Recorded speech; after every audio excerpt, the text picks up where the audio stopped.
बिहार पंचायत चुनाव होने की संभावना अब खत्म सी हो गई है। अब यह चुनाव कब होगा, यह तो राज्य निर्वाचन आयोग और कोरोना के असर को खत्म होने के बाद ही कहा जा सकता है। यानी कि राज्य निर्वाचन आयोग जो है कोरोना का असर थमने के बाद ही फैसला ले सकते हैं। दूसरी ओर बिहार के नियोजित शिक्षकों के तबादला में भी अभी कई पेच अटके हुए हैं, कई पेच लगे हुए हैं। यानी कि बिहार के नियोजित शिक्षकों की तबादला पर अभी ग्रहण लगा हुआ है। मैडम जी की डोली कोरोना की दूसरी लहर थमने के बाद ससुराल के लिए उठ सकती है। यानी मैडम जी की भी तबादला जो है कोरोना के दूसरे लहर के समापन के बाद ही हो सकता है। जो शिक्षक बहाल हुए हैं और जो अभी बहाल नहीं हुए हैं, उसके लिए बिहार के शिक्षा विभाग की ओर से एक बड़ा निर्देश विभिन्न जिलों के जिलाधिकारी और जिला शिक्षा पदाधिकारी के लिए आदेश पत्र जारी किया गया है। यानी कि अभिलेखों का संधारण करने की बात जिलों को कहा गया है कि सभी बहाल और न बहाल हुए शिक्षकों की जिनका आवेदन पड़ा है, सभी अभिलेख जमा किए गए हैं, उनको अब संधारित किया जाए। इधर बिहार में कोरोना का असर धीरे धीरे उसकी रफ्तार कम होते जा रही है। निजी अस्पतालों में भी होगी एंटीजन की जांच। डीएपी का बोरा 1200 की जगह अब 1900 में। पश्चिम बंगाल में मंत्रियों की गिरफ्तारी पर जमकर हुआ बवाल। बक्सर में मिले 100 का ब्यौरा दे हाई कोर्ट का आदेश। बिहार में जांच 1.25 लाख के पार, संक्रमण 5% के नीचे। तोकते तूफान से पेड़ टूटे, खंभे उखाड़े और छतें उड़ी। यानी कि बिहार में भी इसका असर होने की संभावना कही जा रही है। बिहार के ठग बंगाल के नक्शे से लोगों का लगा रहे हैं चूना। यानी कि अब बिहार में जो कोरोना का असर है धीरे धीरे कम होता जा रहा है, लेकिन सतर्क रहने की जरूरत है। निकासी के लिए उमड़ रही भीड़ से कोरोना हॉट स्पॉट बन जाए बैंक, न बन जाए बैंक, यह संभावना है। बैंकों से पैसा काफ़ी निकाले जा रहे हैं, जिसमें बैंकों में भीड़ लग जा रही है। इधर बच्चों के ऑनलाइन पढ़ाई के लिए डिजिटल डिवाइड दे केंद्र। मुखिया के वापस लिए जाएंगे शिक्षक अभ्यर्थियों के प्रमाण पत्र। गंडक नदी के चैनल के निर्माण को रोका, खुलते ही आधे घंटे में बंद हो जा रहे हैं स्लॉट। इधर बिहार नहीं संभल रहा तो हमें मौका दीजिए, तेजस्वी यादव। राज्य के नियोजित शिक्षकों के ऐच्छिक तबादले में फंसे हैं अभी कई पेच। नमस्कार, आप इस समय देख रहे हैं मगध संवाद के खास कार्यक्रम सुबह सवेरे। सुबह सवेरे में आप तमाम लोगों का स्वागत है। अगर यह वीडियो पसंद आए तो जरूर लाइक करें। सुबह सवेरे के इस खास कार्यक्रम में हम खबरों को लेते हैं अखबारों के पन्नों से। अखबारों में क्या आज छपा है और क्या आपको जानना जरूरी है, खबरों को चुनकर आपके लिए लाते हैं। तो सबसे पहली बड़ी खबर यह कह सकते हैं कि बिहार में जो है कोरोना का असर धीरे धीरे कम होता जा रहा है। कोरोना की रफ्तार जो है धीरे धीरे कम होता जा रहा है। डरने की भी जरूरत नहीं है और अब पाबंदियां जो है उसको छोड़ने की भी जरूरत नहीं। मास्क लगाना ही है और 2 गज की दूरी बरकरार रखना है। बेवजह घर से बाहर नहीं निकलना है, और नहीं तो जितनी रफ्तार से इसकी संख्या कम रही है अचानक फिर बढ़ जाएगी। एक तो दूसरी ओर जहां बसों में भर भर कर लोग बारात जा रहे हैं और आ रहे हैं, उससे तो डर बना ही हुआ है। देखिए, बिहार में जांच 1.25 लाख के पार, संक्रमण 5% के नीचे। पटना में फिर 1189 नए संक्रमित मरीज मिले हैं। पटना में सर्वाधिक 1189 नए कोरोना संक्रमित मरीजों की पहचान की गई है। एक दिन पूर्व पटना में 1103 नए कोरोना संक्रमित मरीज मिले थे। यानी कि पटना में भी घट बढ़ रहा है, लेकिन पूरे बिहार की अगर आकलन करें तो संक्रमित मरीजों की संख्या कम हो रही है। लेकिन सबसे बड़ी बात यह है कि मौतों को रोका नहीं जा रहा है। मौतों का सिलसिला जारी है। रिकवरी रेट भी बिल्कुल ठीक ठाक है। जितना संक्रमित मिल नहीं रहे हैं उससे ज़्यादा ठीक भी हो रहे हैं। बिहार में कोरोना महामारी की जांच की संख्या सोमवार को 1.25 लाख के पार हो गई। वहीं कोरोना संक्रमण दर 5% के नीचे आ गई है। राज्य में 5,920 20 जो है नए कोरोना संक्रमितों की पहचान बीते दिन की गई है। वहीं पिछले 24 घंटे में 1,25,342 सैंपलों की जांच की गई है। राज्य में कोरोना का संक्रमण दर 4.72% हो गया है। एक दिन पूर्व राज्य में कोरोना संक्रमण दर 5.73% थी। इस प्रकार पिछले 24 घंटे में संक्रमण दर में 1.01% की कमी हो गई है। यानी कह सकते हैं कि अब बिहार में कुछ राहत वाली खबर है। 21 जिलों में 100 से अधिक नए संक्रमित मरीज मिले हैं। राज्य के 21 जिलों में 100 से अधिक संक्रमित मरीज मिले। औरंगाबाद में 169, बेगूसराय में 214, गया में 289, गोपालगंज में 174, नालंदा में 226, सारण में 124, सिवान में 136, सुपौल में 200, वैशाली में 371 और पश्चिमी चंपारण में 228 नए संक्रमित मरीजों की पहचान की गई है। यानी कि संक्रमण दर जो है धीरे धीरे कम होते जा रहा है। इधर संक्रमण दर कम हो रहा है तो बाढ़ का भी संभावना देखी जा रही है, जिसके लेकर जो है बिहार सरकार भी अब अलर्ट मोड में जिलों को जारी कर दिया गया है। देखिए एक नीतीश सरकार का एक और आदेश आया है कि होम आइसोलेशन के मरीजों की निगरानी के लिए ऐप बनेगा। होम आइसोलेशन यानी घर में रहे कोरोना मरीजों की अच्छी तरह देखभाल व उनकी बेहतर निगरानी के लिए मुख्यमंत्री नीतीश कुमार ने सोमवार को home isolation tracking covid NIT app launch किया। ऐप को लॉन्च कर दिया गया है उनकी निगरानी के लिए। ऐप लॉन्च किया। वीडियो कॉन्फ्रेंसिंग के माध्यम से ऐप लॉन्चिंग के दौरान CM ने कहा कि इससे होम आइसोलेशन के मरीजों की देखभाल में सहूलियत होगी। ऐप लॉन्च होने पर मॉनिटरिंग की आवश्यकता होगी, क्योंकि इस बार के संक्रमण में मरीजों का ऑक्सीजन स्तर गिरने के कई मामले सामने आ रहे हैं। इसकी स्थिति में ज़्यादा गंभीर हो रहे हैं। तो यह एक अच्छी पहल कर सकते हैं बिहार सरकार का कि जो मैंने इस पर कई बार आवाज़ें उठाए हैं कि होम आइसोलेशन लिख दिया जाता है, मरीज अपने घर चले जाते हैं और उनको देखभाल करने वाला कोई नहीं होता है। लेकिन बिहार सरकार की यह पहल सराहनीय पहल है। मंजूरी से पहले आवश्यक शर्तों को सुनिश्चित करें। निजी जांच घरों को जांच की मंजूरी देने से आवश्यक शर्तों पर सुनिश्चित करने की बात कही जा रही है। यानी कहा गया कि निजी अस्पतालों में भी एंटीजन जांच की बात हुई है।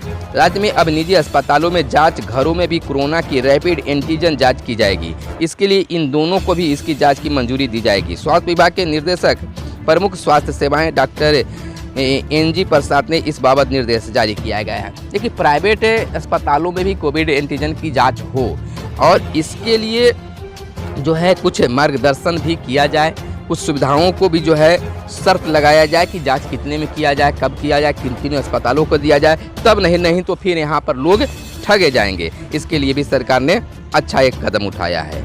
इधर किसानों को लेकर एक बड़ी खबर यह है कि DAP का बोरा 1200 की जगह अब 1900 में। जेब पर भार। खाद्य कंपनियों के फास्फेटिक खादों का दाम डेढ़ा बढ़ाया। केंद्र ने अनुदान बढ़ाया तो किसानों को मिल सकती है राहत। कोरोना काल में राज्य के किसानों पर बड़ी मार पड़ने वाली है। उन्हें 50 किलो वाला ड्राई अमोनिया फॉस्फेट DAP का ब्यौरा 1200 रुपये की जगह अब 1900 रुपये में खरीदना पड़ेगा। इसके लिए 925 रुपये में मिलने वाला NPKS 20 ब्यौरा जो है 1350 रुपये में खरीदना होगा। यानी कि अब खाद की भी दाम बढ़ने की बात की जा रही है, जिससे किसानों पर एक भारी दबाव पड़ सकता है, भार पड़ सकता है। इधर हाईकोर्ट का एक बड़ा निर्देश आया है कि बक्सर में मिले शवों का ब्यौरा दे। हाईकोर्ट का निर्देश आया है।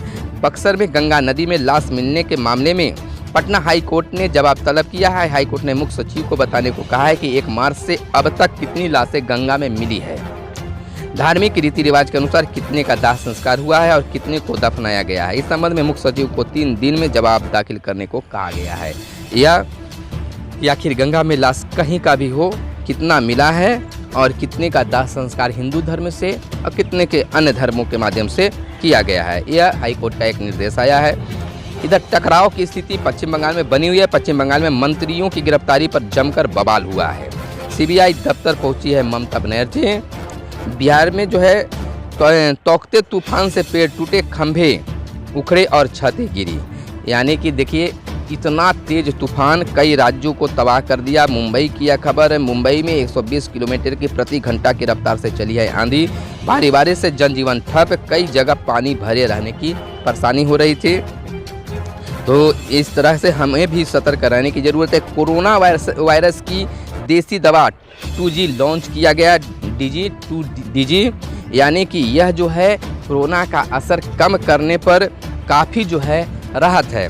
कोरोना महामारी के बीच सोमवार को रक्षा अनुसंधान एवं विकास संगठन DRDO द्वारा विकसित कोविड-19 रोधी दवा 2DG को लॉन्च कर दिया गया। रक्षा मंत्री राजनाथ सिंह एवं केंद्रीय स्वास्थ्य मंत्री हर्षवर्धन ने इसे लॉन्च किया।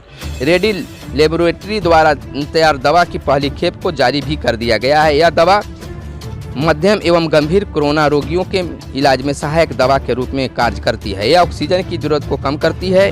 दवा एक ऐसे पाउडर के रूप में उपलब्ध रहेगी जिसे पानी में मिलाकर मरीजों को पीना होगा। जिस प्रकार के ग्लूकोन डी को हम लोग लेते हैं, ORS को लेते हैं, उसी प्रकार से इसको भी लेना है। लेकिन वह न तो ORS है और न वह ग्लूकोन है, तो ग्लूकोन भी नहीं है, लेकिन वह कोरोना मरीजों के लिए काफ़ी फायदेमंद है। इसको एक लॉन्च कर दिया गया है, अब रोगियों को मिलेगा। इसका दाम फिलहाल तय नहीं किया गया है। इसको भी लेकर सरकार गंभीर है और शीघ्र ही लोगों के बीच इसे सार्वजनिक कर दिया जाएगा।